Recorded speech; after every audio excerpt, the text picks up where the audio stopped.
The African aviation industry lost an estimated $7.7 billion in 2020 due to the COVID-19 pandemic, which grounded most commercial flights. The International Air Transport Association released new data estimating the impact of COVID-19 on the industry. Job losses in Africa's aviation and related industries could increase by up to 3.5 million. That is more than half of the region's 6.2 million aviation-related jobs and 400,000 more than the previous estimate. But some African airlines proved their resilience during the pandemic. Many rented or refurbished some aircraft to freight carriers and for haulage moving. And now the recovery is not only moving forward, but also starting new business models. Now partnerships and mergers are happening between airlines, and this is so they can stay in the skies above the continent. Currently, there are some 30 African airlines offering commercial flights, with many smaller airlines operating regional flights. It is expected that by 2036, there will be 400 million African air passengers. Is the future of African aviation in mergers and partnerships? We'll get into that discussion today. I'm Tolulokwe Adelaru Balogun. Welcome. This is Business Edge.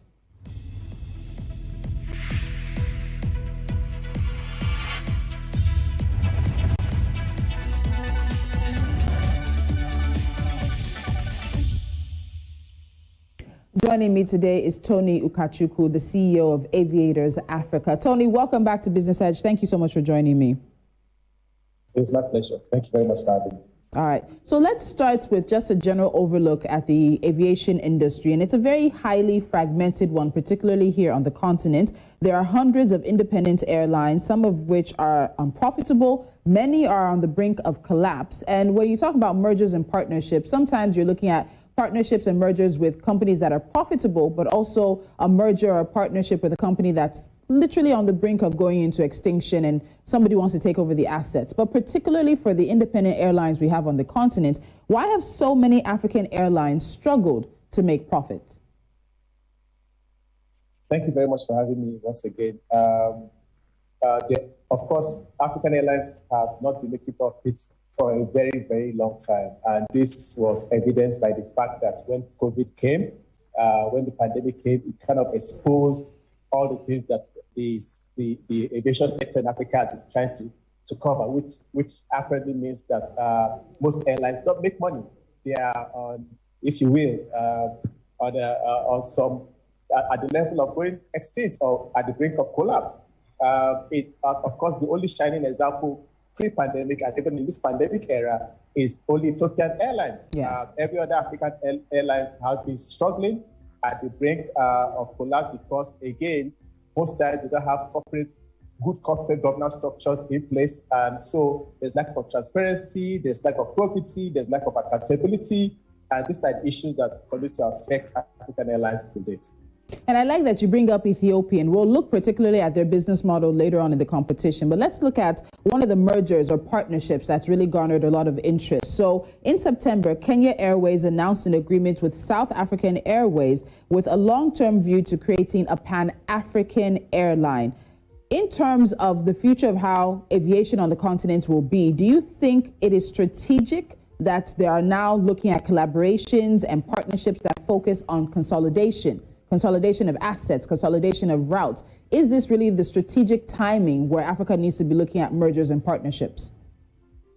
I mean, it's a very welcome development. There's no better time to have this kind of strategic partnership because in the African continent or in the aviation sector, if you will, the name of the game is collaboration, partnerships, code shares, agreements coming together. That's the only way aviation or airlines, in Africa can scale, because 80% of most of the revenues that come from Africa is by foreign airlines. Okay, so if you look at it, it's a very welcome development to set up a Pan-African airline that's scalable, and the consolidation will speak more. And let me just be back to Nigeria for a bit. If you look at the banks, when the banks consolidated, okay, they became bigger, they became stronger, and they scaled it and became Pan-African banks.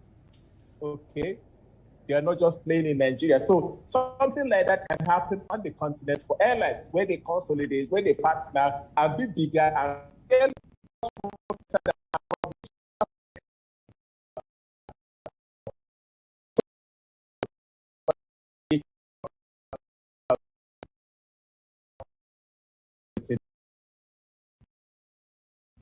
Interesting that it's Kenya Airways and South African Airways that are both partnering together. Both of these are airlines that we know have been struggling. We've seen how much money the South African government has funneled into South African Airways over a number of years, and continuously they're just now coming back into the skies across South Africa and hopefully picking up their routes across the continent. Kenya Airways has also been struggling financially. A partnership with these two that are struggling, how do you think they can make this successful?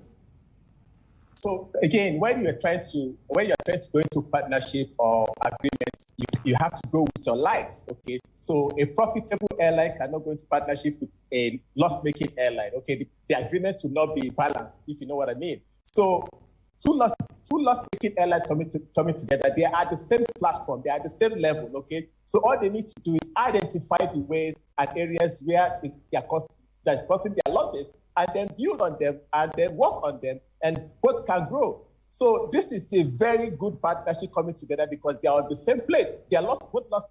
So if I'm profitable, why do I have to go into agreement with a loss-making airline?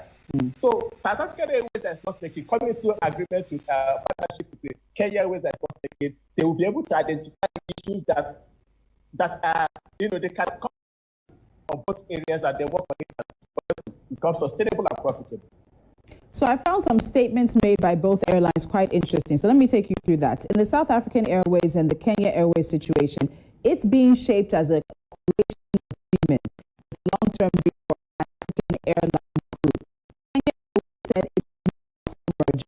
A separate statement said that the pact does not preclude either company from commercial cooperation with other carriers, and said that collaboration cost.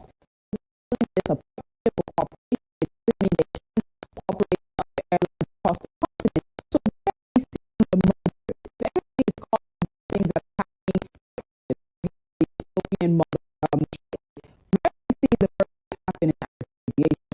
Nobody wants to say they're merging. These brands,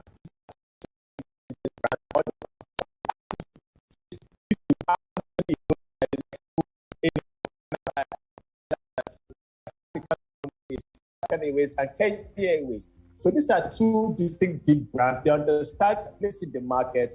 All they need to do is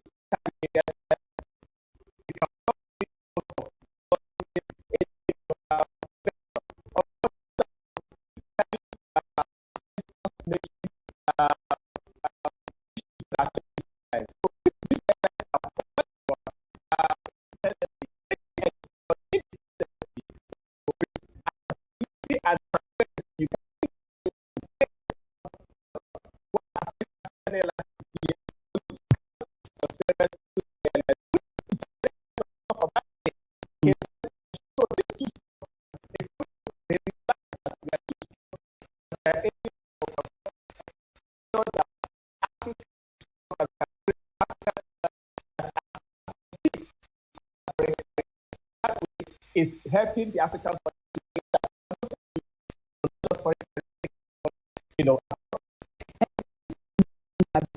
70% of air travel right now on the continent is dominated by non-African airlines. So that we look at the fact that there is going to be 400 million African airline passengers in the next year, making more money. Fortunately, right now, it's foreign airlines. So this integration process is happening.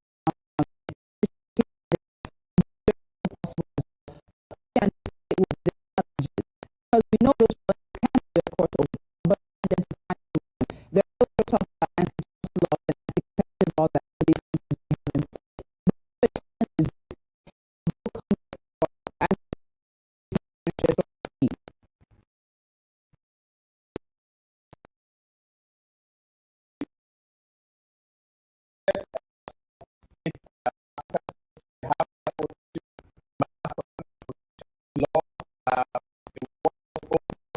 of course, this comes to bilateral trade as well. So, which is what single African travel market is trying to advocate for. liberalize the airspace, okay, so that Africans can travel Africa and it's with ease and have air access. So when this is achieved, then it's easier for airlines to operate into countries. But so the challenges right now is that SATAM is not yet enforced. Okay, so there's protectionist clauses with state-owned airlines, state-owned government. Okay? So these are issues that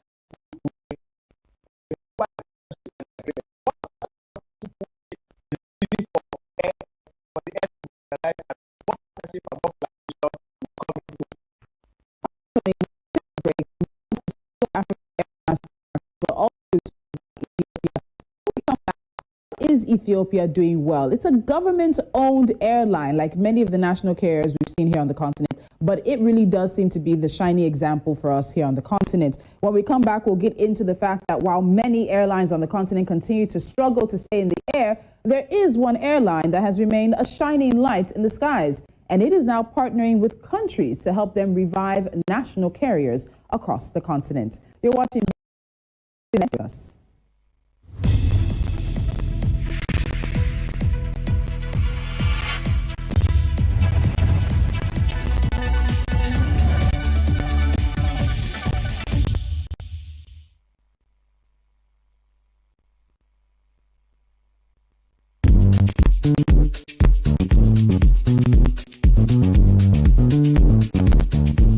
The government of the day must realize that if they want to take full advantage of the endowment that Africa has, infrastructure is key.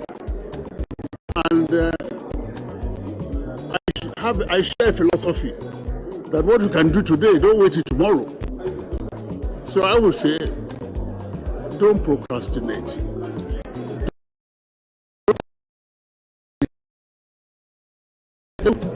I mean, they have funds, they want to invest it. They want you to take a decision. If you don't, they'll take the investment elsewhere. And that's one thing that will be unfortunate. So in order for us to be able to attract and retain, agreements with investors who want to help us improve our agriculture, they should take quick decisions.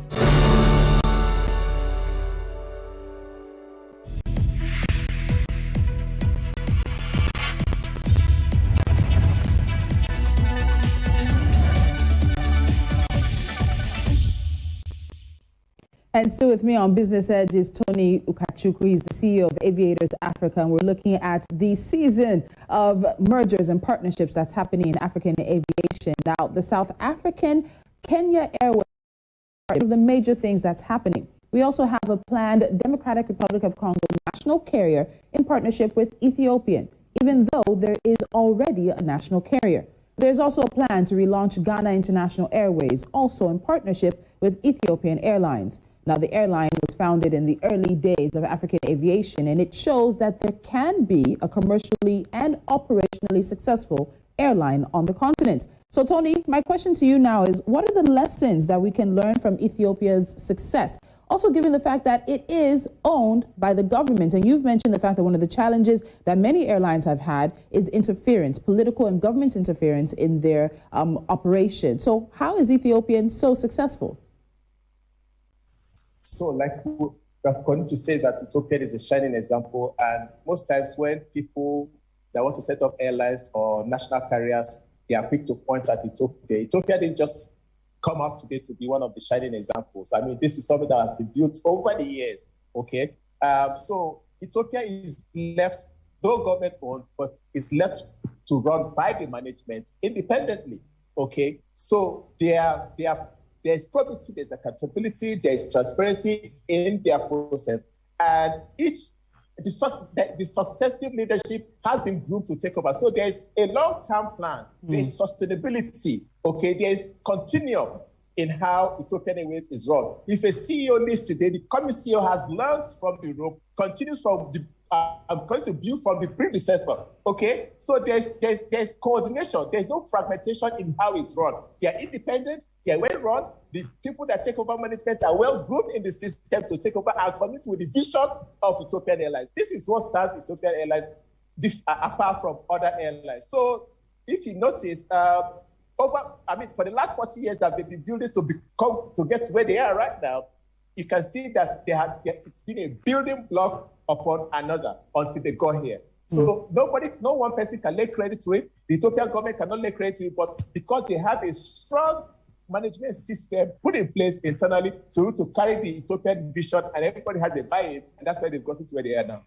So it's interesting we're looking at this also in terms of the partnerships, because I mentioned the partnership with the Democratic Republic of Congo as well as with Ghana. And while there's a worldwide debate on the relevance of national carriers in the 21st century, we're seeing countries outside of the continent either fully or partially privatizing their national carriers. But it seems that so many African countries are still holding on to this dream, almost this obsession of having a flag carrier. You're smiling. So I want to ask you first, in this time when we're talking mergers and partnerships, what do you make of this need where we're seeing African countries try to either revive or create national carriers? Nigeria announced a new national carrier in 2022. And then the partnerships that Ethiopian is entering to bring about these national carriers. How do you think that's going to work? So there's no problem with national carriers, okay? National carriers are good for the states, okay? But the reasons why they set up this national carriers is what you now begin to question. Some set it up for pride, some set it for economic relevance, for socioeconomic relevance, and whatever it is. So there's no issue setting up national carrier, but we are saying set up a national carrier that be run well, just like Ethiopian Airways, okay, which is an example of what it's pointing to. So, but again, people are moving away from national carriers. So sometimes, like for example, if you want to mention British Airways is not owned by Britain, okay, it's owned by the AIG group, okay. So these national carriers you're talking about should be bring it to Nigeria now, and we want to launch a national carrier by April 2022. Of course, we have the markets, okay, with over 200 plus million people. We have the market for a national carrier, but how do we want to run a national carrier in these times when people are looking at just government providing a favorable environment for the private sector to invest in aviation and so that it can thrive? Government only needs to put a favorable environment for private investors to invest in the aviation business. That's what I think government should do. But setting up national carriers at this time, I don't think it's what government should be focused on. Interesting. So when you look at these partnership moves, what do you think they mean for intra-Africa airlines business, for the freight volumes? We saw that increase with COVID-19, with how some changed their business models to adapt. Even with tourism, you talked about the markets in Nigeria. Some might question that because it depends on how many people actually have the money in their pocket to be able to pay for airline fees. But a 400 million passenger market across the continent in the next few years, these kinds of mergers and partnerships, of what benefits will they even be to African airline passengers? These benefits will come to fruition when African Continental Free Trade Agreement begins to function and the single African travel market begins to function. I always say, as we advocate at Aviators Africa, Africa must domesticate its market, okay? We must look for how we can partner, collaborate, make air connectivity accessible to Africans, and we'll be able to travel easily across Africa. That will grow Africa's GDP. Unless we do that, Africa will continue to lose to foreign carriers and foreign businesses. So it is my prayer that the single African travel market will come into play as soon as possible, and the African Continental Free Trade Agreement, so that the movement of goods and services across Africa is easy. That's the only way we're going to see the benefits of this partnership and collaboration, and states will see that, okay, they are not lose its protectionism, to see every state in Africa has something to gain when this SATAM and FCTA comes into play. But again, it is the states that are still dragging this issue.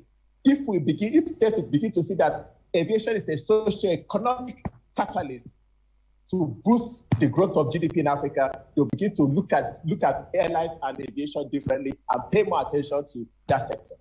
So I like the two agreements you've mentioned, and both of them are to some form implemented, but very long-standing. So the Single African Air Transport Agreement is almost 3 decades, almost 30 years old when it was first proposed by the African Union. Countries took the step in January 2018. This is now November 2021. We're about 3-4 years into this. And you make it seem like there hasn't been a lot of implementation, but it's been signed. There are 23 plus about 30 signatories now. What's the status? Where are we with the single African air transport market? What needs to be done next and what hasn't been done? You've mentioned how governments have not domesticated some of these issues. So where are we with that? So basically, it's there for more states to ratify. Some have signed, some have ratified.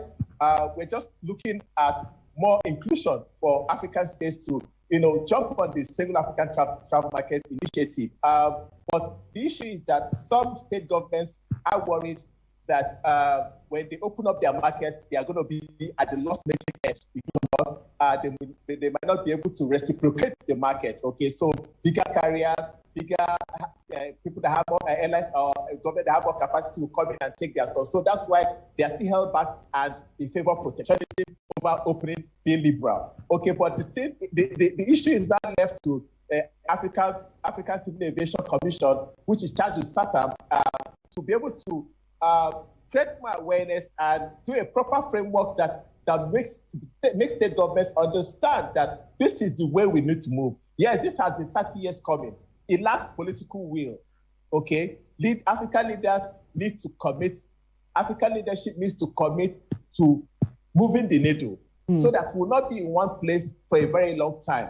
This is over 30 years and we're still talking about single African travel market, even when the benefits are abound, even when it's going to help the African continent to grow. But again, protectionism is being favored by some state governments. So this is where the issue is.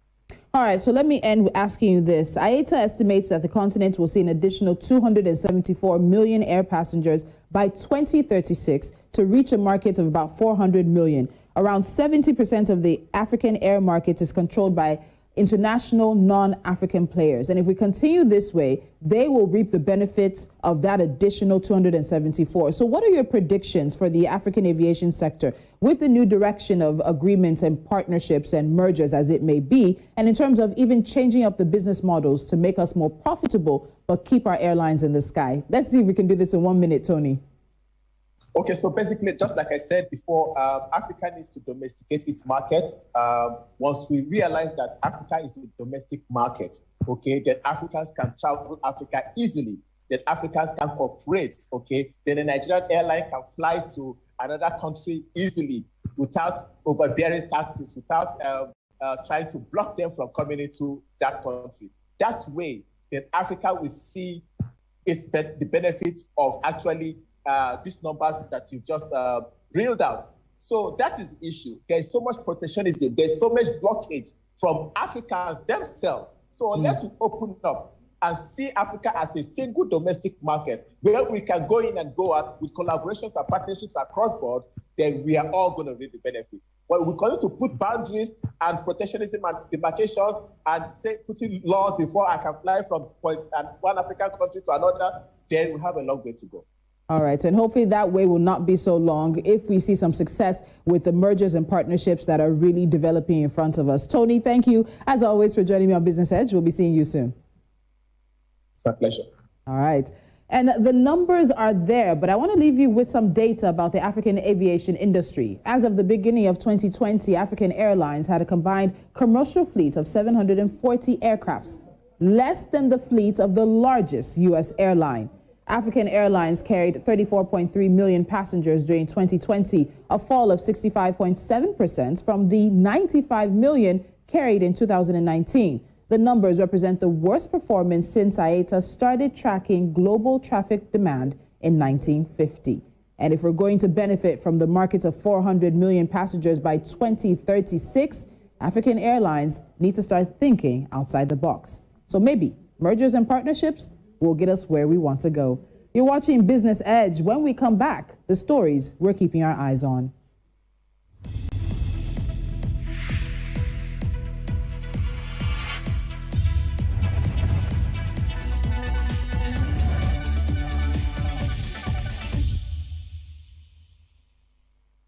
And as we talk mergers and partnerships, we start with talk of expansion into the sub-Saharan African region. Now, U.S. restaurant chain Papa John's International has announced plans to expand into sub-Saharan Africa with 60 restaurants. The company will begin with 4 restaurants in Nairobi, Kenya in 2022.